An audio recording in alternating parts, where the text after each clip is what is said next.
The Pyromancer's Scroll by Jeremy P. Matson. Read by the author. Music by C.J. Matson. Chapter 4. On Guard. Volthorn strode through the palace grounds. Around him were exquisite gardens, but instead of appreciating their beauty, he eyed them critically. Should the palace ever be assaulted, they would prove a liability. The trees blocked important lines of fire, and the greenery would go up in flames if struck by incendiary missiles. Volthorn would have to order their removal if Savin ever became threatened. 8 soldiers greeted Volthorn at the palace doors. He had sent orders ahead to double the guard. He was pleased to see they had already complied. The sergeant on duty snapped a salute. "General Scar, sir!" Volthorn came to a stop. "Have we met?" "No, sir." "Then how did you know I was General Scar?" The sergeant paused, then continued. "By the mark on your face, sir." Volthorn's frown deepened. He had long ago gotten used to the fact that his most salient feature was the dark red line scoring his cheek. It had even given him his nomen of Scar. But sometimes he still had trouble accepting the fact. "So that's what the army knows me for," Volthorn muttered. "It's a battle wound, sir," said the sergeant. "A badge of honor." A badge of honor, Volthorn thought as he strode past them. More like a sign of failure. The palace halls were thronged with chatting aristocrats, bustling servants, and stressed officers. Volthorn corralled a swifter racing past. "Where can I find Magistrate Symir?" "Banquet hall, I believe, sir," the swifter said, then darted away.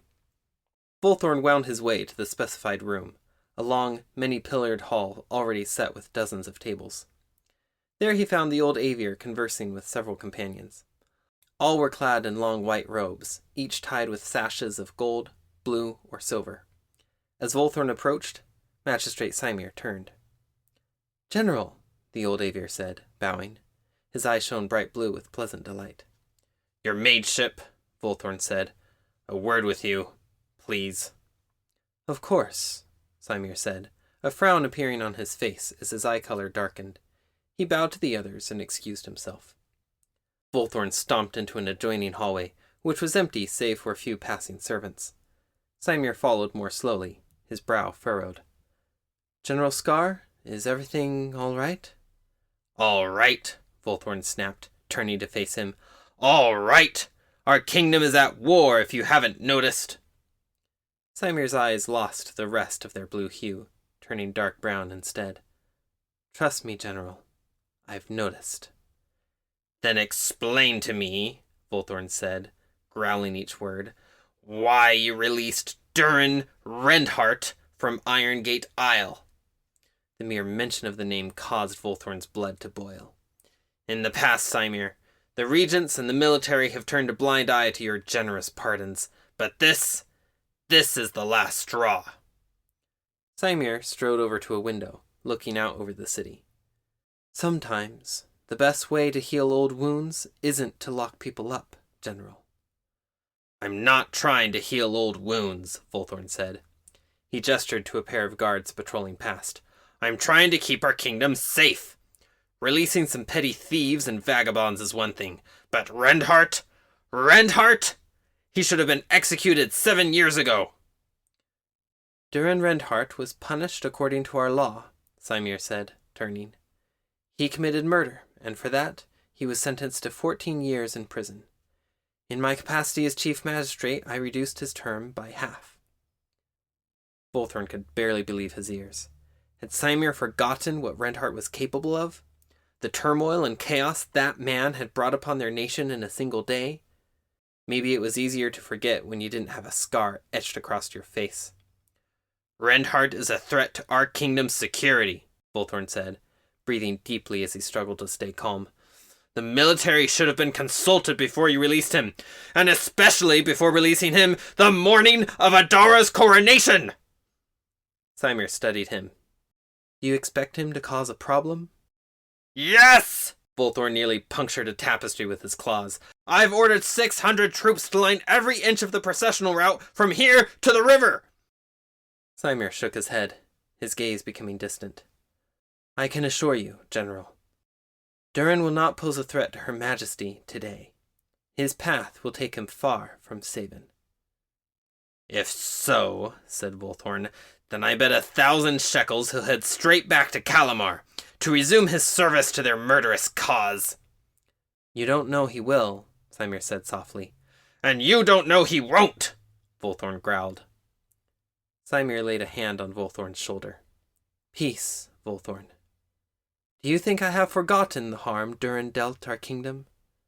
Releasing him was no light matter. What I did with great cause." Volthorn searched for any sign of duplicity in the old Avir's eyes. He found none. "What was that cause?" Symir pursed his lips. "I cannot say. Not yet."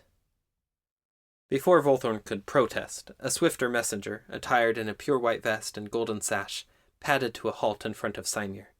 She bowed reverently. "Cuaveli doveriti," she said. Volthorn recognized it as a common greeting in an ancient language called the Numinous tongue. The language was used frequently by members of the Luminant Order, in which he knew Symir was a prominent leader. Symir bowed in reply. "Cuavara tokimadi," he said, before reverting to Lurien. "What tidings do you bear?" "The glade is ready. It's time we gathered." Symir turned back to Volthorn. "We'll have to continue our conversation later, General Scar.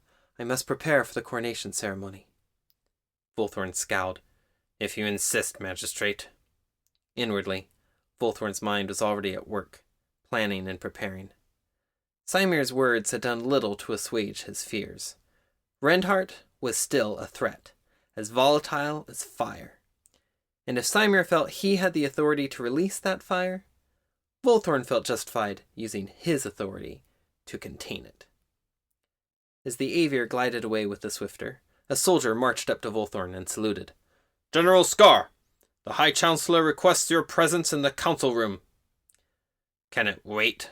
Volthorn said. He itched to be overseeing the hunt for Rendhart, not wasting time in meetings. "He is the High Chancellor, sir. One of the co-regents." "And one of the ones I'll be meeting with to decide the direction of the war," Volthorn thought grudgingly. "Very well. Let's hope he doesn't talk my ears off." "We can always hope, sir," the sergeant said. Volthorn caught the hint of a smile behind his salute. Volthorn took a moment to get his bearings, then picked what he hoped was the right corridor. It had been 2 years since he'd been to the palace. He tried to avoid coming here. It brought back too many memories. He passed a section where the wood paneling was noticeably newer, and the stones under his foot were stained black with fire. Nearly a fourth of the palace had burned that fateful day. Volthorn remembered stumbling through these corridors, gasping at servants to fetch buckets to put out the flames, wondering if his stinging eyes were wet from smoke or from tears. After only one wrong turn, he arrived. Much smaller than either the banquet hall or the majestic throne room, the council room was a cozy, circular chamber, well furnished with chairs and pillows. In the center, a recessed floor held a table spread with a large map of the kingdom, currently littered with a variety of drinks and hors d'oeuvres. Several bored-looking dignitaries occupied the room, all held captive by the locutions of a gray-haired swifter, Chancellor Skagar, the busiest administrator Volthorn had ever seen. As one of the kingdom's co-regents, Skagar had been the driving force behind the kingdom's management for the last 7 years, working from well before dawn to well after dusk each day. Volthorn had seen the aging swifter keep 4 scribes busy simultaneously, dictating 4 different letters at the same time. Unfortunately, this practice had carried over into his day-to-day conversations, including the current one. "But regardless, I'm sure today's ceremony will be absolutely stunning.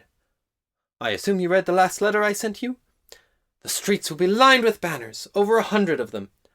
I apologize for the letter's length. I get a little carried away with my instructions sometimes. And the royal barge has stood the test of time quite well, much better than Lady Luviana feared. In that letter I failed to commend the eastern provinces for surpassing the recruitment quota. Ah, and here is General Scar." "You wanted to speak with me, Chancellor?" Volthorn grunted. With a pause in the conversation, the aristocrats in the room seized their chance, muttering excuses as they escaped out the door. Good. Volthorn wanted a private conversation, anyway. Volthorn Scar, Skagar said, his tail swishing as he paced. You must tell me all about your journey. It was boring, Volthorn said. As I hoped. He found himself a glass to pour some wine. How is the princess? She'll do all right, Skagar said. Though I shouldn't have left so much of her tutelage to Lady Luviana's care. Adara's etiquette is impeccable, and her diplomatic skills extensive, but I fear she falls short in legal knowledge and economic theory. Well, that wasn't exactly a helpful answer. No, I meant how is she? Volthorn had barely seen the princess over the last 7 years. When he thought of her, he still pictured the eager, excited girl that had often walked at her father's side, when she wasn't running ahead anyway, which would have annoyed the royal bodyguard more if it hadn't been so endearing. The Swifter frowned. I'm worried about her, Volthorn. I can smell her anxiety whenever she enters the room. Our kingdom at war, armies marching across our lands. A child shouldn't have to deal with such problems. A child? Volthorn said. She's turning 18 today. I had fought in 3 campaigns by the time I was her age. She's an Avier, Skagar said. You're a Kork. It's different. And you're a Swifter, Volthorn said. You probably had raised a brood by the time you were 18. 2, Skagar sniffed. Which just supports my point, Volthorn said. She has had 7 years to prepare. If she's anything like her father, she'll do just fine. He took a gulp of wine. When he resumed, he dropped his voice to barely more than a whisper. On that note, Chancellor, has she found out the truth? Skagar froze, one paw raised in mid-stride. About his death? Volthorn glanced at the door to make sure it was closed, before nodding. Skagar shook his head. She doesn't suspect anything, as far as I can tell. The few who know the truth have done an excellent job of keeping to the narrative we all decided upon. Good, said Volthorn. Why do you bring it up? The Swifter said. I smell fear about you. Worry. Rendhart. The name echoed in Volthorn's mind. He shook his head. I'm just nervous for today. As a precaution, I've doubled the processional guard.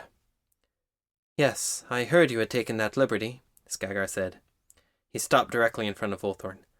Last time I checked, I don't believe the city garrison was under your jurisdiction. Do you care? Volthorn said, sinking down into a chair. Commander Garen is dead. We both know the only 2 viable replacements you have are me and General Oren. And as I have heard you yourself complain several times about General Oren's overcautiousness, and seeing you have not bothered to summon him to the capital, I figure that you have already made your choice. The Chancellor scowled. Well, perhaps. But even so, a command is a command, General. Don't overstep your authority. With all due respect, Chancellor, Volthorn said, leaning forward. Proper protocol is low on my list of priorities right now. They met each other's eyes. Technically, Volthorn should have looked away after a second. High nobility outranked military officers. But instead he met the Swifter's gaze for a pregnant moment. Rendhart is free, Volthorn announced. The hair rose all along the Swifter's neck. He escaped? No. Somebody decided it was a good idea to pardon him this morning. Skagar pivoted to resume his pacing, moving quicker this time. Stars above, Symir, he muttered. Why? Symir wouldn't specify. He said he had good reasons. Where is Rendhart now? Somewhere in the city. I have guards watching for him at every gate. We must call off the coronation. Postpone it until he is found, Skagar said instantly, then shook his head. No, we can't do that. Adar will ask questions. Everyone will. Could we cancel just the procession? Hold the ceremony in the palace? No, Adar would insist on tradition. Can someone be her double? Volthorn suggested. Just for the procession? Skagar shook his head. We have none prepared.